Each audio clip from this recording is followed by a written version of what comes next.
Before we talk about behavior, training, or what we think dogs should be doing, I want to ask a different question. From a dog's view, how much control do they actually have over their own life? From a dog's view, the question isn't who's in charge, it's am I safe and do my choices matter? And this is where autonomy comes in, not as permissiveness, not as lack of structure, but as a total welfare issue. When dogs don't have a choice, behavior becomes communication. And when we look at dogs through the legs lens and the legs model, the learning, the environment, the genetics, and the self, we start to see how autonomy or the lack of it shapes how a dogs feel, how they cope, and behave in the world. So today, I want to slow down and look at autonomy from a dog's view and why it matters so deeply for welfare, trust, and behavior. And when we talk about total welfare, this is where the 5 domains help us understand how autonomy affects not just behavior, but a dog's physical comfort, their emotional state, and their ability to cope with life.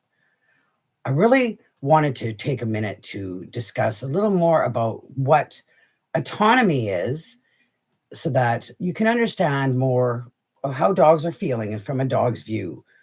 And the best example that I can think of that so many of us still remember quite well is the effects of COVID as a global autonomy experience. Humans first, looking at humans. COVID gave us a rare global look at what happens when autonomy is suddenly removed, even when it's done for safety.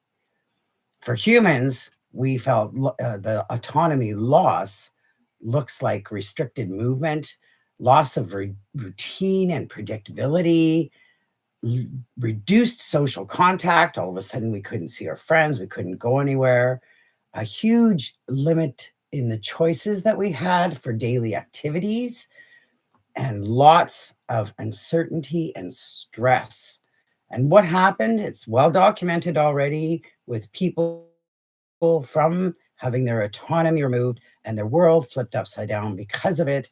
All of a sudden, there was a lot of anxiety and depression, irritability, emotional dysregulation, social avoidance. Lots of people still, I know this is still a problem that many people have struggled with since COVID, and kids and teenagers that experienced that separation from society the way we had known it and the way that we are very used to and accustomed to in our culture and in most cultures.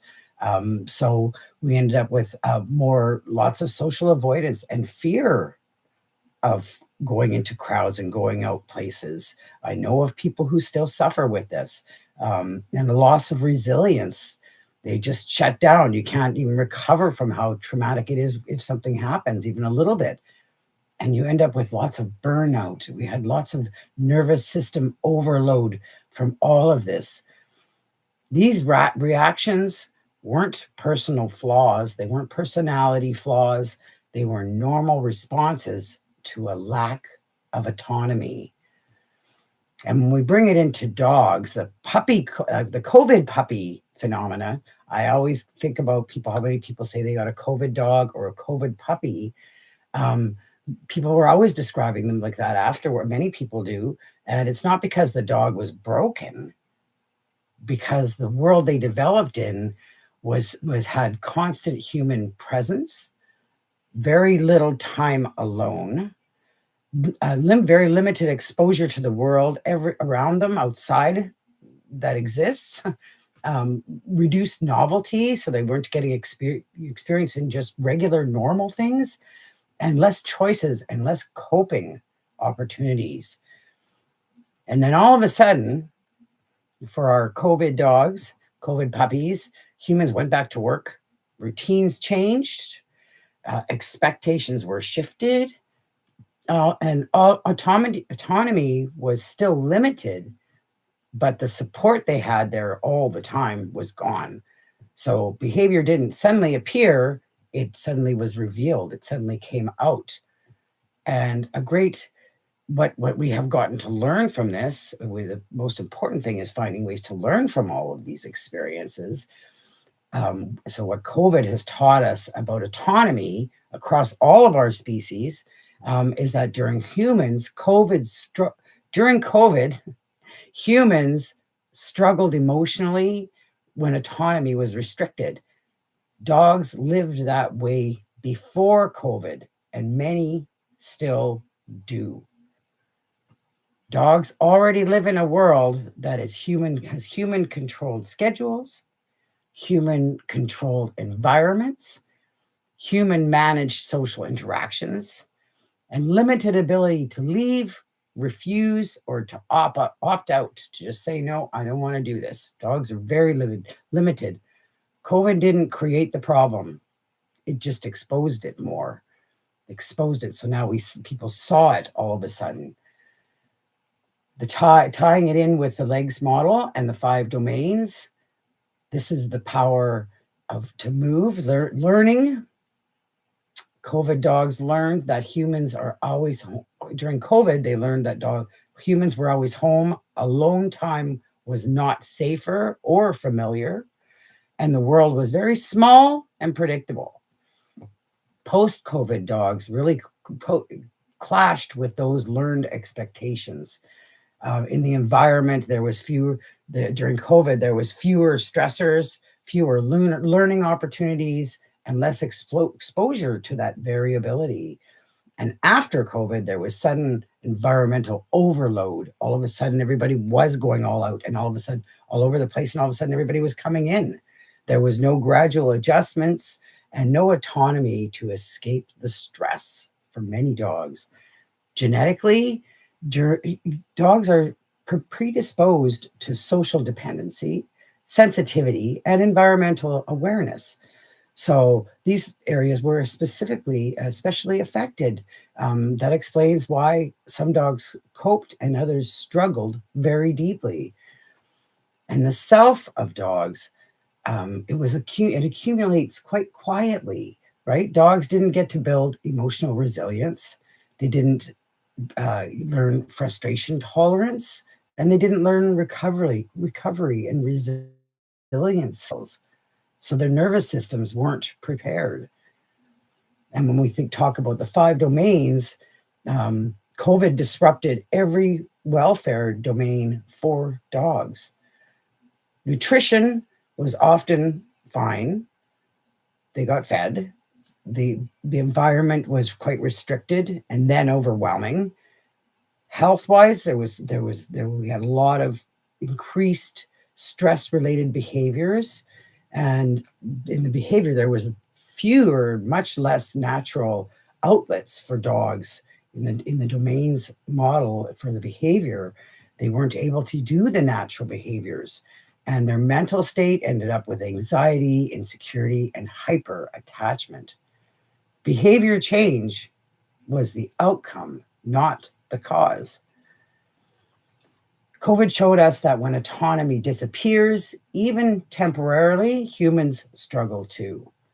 Dogs live in a permanently captive system where autonomy is already limited, and then we ask them to cope with it without complaining. That's not fair or realistic. So that's why today I thought I would just kind of go back, start over a little bit, not because what I've been sharing isn't important, but because sometimes we need to slow down and take a really good look at dogs from the inside out. From a dog's view, we talk about behavior training or even problems. We often miss something very fundamental. Does this dog feel safe? Does the dog feel heard? And does the dog have any autonomy in their own life? Autonomy is not about dogs running the show. It's about whether the dog has any meaningful choices in what happens to them. It's not just a training concept. It is a total welfare issue. What it really means for dogs, from a human perspective, autonomy can sound threatening. We worry it means chaos, lack of control, or being allowed or permitted to do things. From a dog, autonomy is much simpler. It means I can move away when I'm uncomfortable. I can choose whether to engage or not. I can communicate without being punished. And I have some control over my body, my space, and my interactions. When dogs lack autonomy, they don't become calmer or better behaved.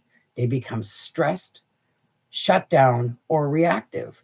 That's where behavior begins to shift, not because dogs are bad, it's because their welfare is being compromised. When we talk about total welfare, we're not just talking about whether a dog is fed or exercised. Total welfare asks, how does the dog feel? What is the dog able to do? And is the dog coping or just surviving? This is where the 5 domains helps us to zoom out a bit and take a better look at it all. Autonomy influences every single domain. Nutrition, for the 5 domains. The first one is nutrition. The food is the only source of control or if food is the only source of control or enrichment in a dog's life, we often end up seeing frustration, guarding, and anxiety. For nutrition, autonomy looks like choice-based feeding enrichment. Dogs being allowed to engage naturally with food and not using food solely as compliance for compliance for good. It's food is a special, important part of their domain and their life, and they need to be able to use it it can fulfill their genetics needs even through their nutrition with enrichment. The second domain that I'm talking about is physical environment. A dog who cannot escape noise, pressure, handling, or confinement has no autonomy. What autonomy looks like is a safe resting space, the ability to move away, and environmental steps that reduce pressure rather than add to it for the dog.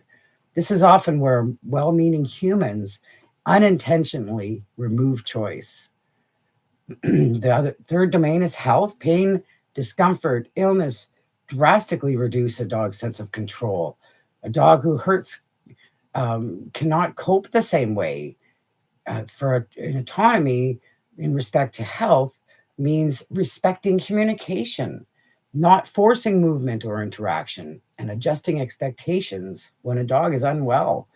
Behavior is often a messenger of compromised health.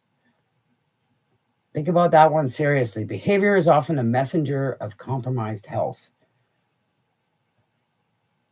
Behavioral interactions. Dogs need autonomy in how they socialize and how they play and how they explore and how they communicate. Forced greetings, forced play, forced training repetitions, all remove the agency of the dog. From a dog's view, when a dog can't say no, then I have to escalate. It causes anxiety. It's stressful. Or they shut down or they react.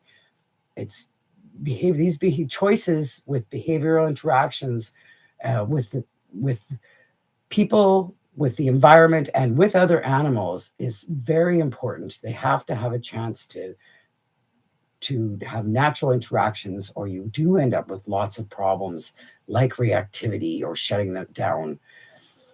And the 5th domain that relies on all the other 4 domains doing well is the mental or emotional state of a dog. And this is where everything comes together. They have no control. If dogs who have no control in their lives live in a state of hypervigilance, of learned helplessness, emotional burnout. Autonomy restores emotional safety. So giving that autonomy is one of the best things that you can do for your dog in every level of their life, especially for their emotional safety. And for legs, when the legs model, I like to really consider it because you can look at the legs in every one of the five domains, and it can be a very long conversation. We've been having these conversations in the family dog mediation community, and it's fantastic, and it's very insightful, and a great way to make sure that we're doing everything we can for our dogs to help them live a great life. And so the legs model really helps us to look at that even a little closer. So looking at the learning of the dog, learning the environment, the genetics, and the self, because autonomy doesn't live in isolation. So learning, dogs learn, or dogs learn whether their communication matters. If every signal is ignored, they stop whispering and they start shouting, or they shut down. So if a dog is showing them that they're not happy, whether they're trying to avoid whatever the sign is that they're showing, you need to learn their body language and respect their body language and be curious about their body language, because everything means something. So if a dog is if you're not listening and they start shutting down and hearing not heard, often can get louder. And that's what we end up calling aggression. All of a sudden, my dog is aggressive. Well, they're not having any autonomy. They're not having a choice. They're not getting that autonomy and being able to say no when they really need to. And sometimes they just shut down, depending on the responses that they're getting from you and from the environment. So the environment is the second part of the legs model, and it determines how much autonomy is even possible. A dog cannot choose better behavior in an environment that traps them. So the environment is huge at helping them, giving them autonomy, giving them choices, and respecting that for them. We need to respect that they need choices. Genetics, some dogs are biologically driven to problem solve, to move, and to make decisions. We're taking away this autonomy from these dogs often creates conflict, not cooperation at all. It can cause so many problems, not thinking about their autonomy related to their genetic needs and their self, the dog's internal state. Once again, if they're in pain, or if there is fear, stress, fatigue, changes everything. Autonomy becomes more important, not less, when a dog is struggling. From a dog's view, many so-called behavior problems are actually coping strategies. When dogs are not allowed choice, behavior becomes their voice. Autonomy does not eliminate structure. It creates trust. And it's trust that allows learning, regulation, and relationship to happen. If I could sum this up from a dog's perspective, it would sound like this. When I feel safe enough to choose, I don't need to fight. When I feel heard, I don't need to shout. When my needs are respected, I can live a good life. That's what total welfare looks like. And that's what the legs model helps us assess. And that's what I mean when I say we need to see the world through a dog's view. I am so thankful to anybody watching today. Please subscribe to my YouTube channel. Please like this video and comment. Tell me what you think about your dogs. Does your dog have autonomy? Do you really understand what it is and what it means to your dog? COVID gives us a good example of how we can understand it from the human perspective and how autonomy is important for our lives.